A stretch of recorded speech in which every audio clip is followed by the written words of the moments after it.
ক্ষুধা লেগেছে। বাবা, তোরা তো কান্না করিস না। মানুষের রক্ত এখন পাওয়া খুব কঠিন হয়ে গেছে। সবাই এখন সচেতন। মশারি, মশাই কয়েল, স্প্রে, গুড নাইট সবকিছু ব্যবহার করে রে বাবা। যতই চেষ্টা করি কিন্তু মানুষের ধারে কাছে তো যেতেই পারি না রে, যে তোদের জন্য একটু টাটকা রক্ত আনবো।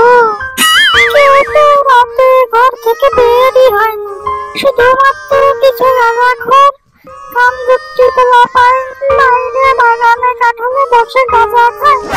ওদের কাছে যেতে পারি কিন্তু ওদের দূষিত রক্ত তোদের খাইয়ে বড় করতে চাই না বাবা। কিন্তু আমাদের তো ক্ষুধা পেয়েছে, এভাবে আর কিছুক্ষণ থাকলে তো মারা যাবো মা। আচ্ছা বাবা দাঁড়া, তোদের কষ্ট দেখে আমারও যে সহ্য হচ্ছে না। জীবনের একটা ঝুঁকি নিয়ে যাই, দেখি তোদের জন্য রক্তের ব্যবস্থা করতে পারি কিনা। তোরা চিন্তা করিস না বাবা। তাড়াতাড়ি একটু ম্যানেজ করো মা, মরে যাচ্ছি।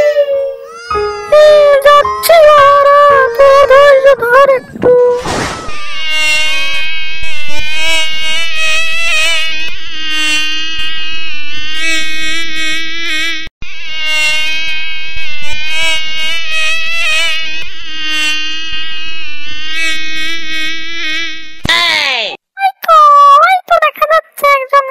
মশারি ছাড়া বসে আছে, যাই যাই ওর রক্ত খাই, ওর রক্ত নিয়ে যাই আমার বাচ্চাদের জন্য।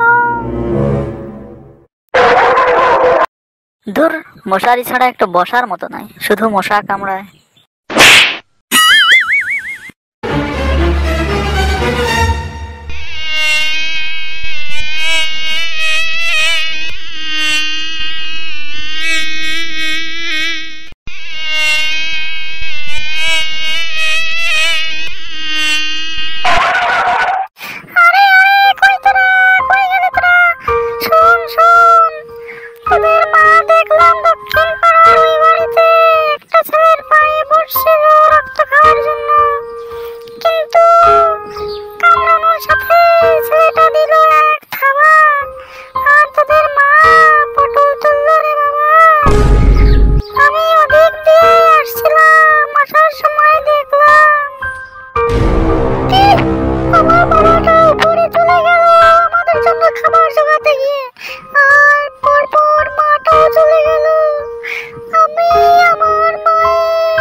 এভাবে মশাটি তার মা এর মৃত্যুর প্রতিশোধ নিল এবং আনন্দে রাতে পার্টি করলো।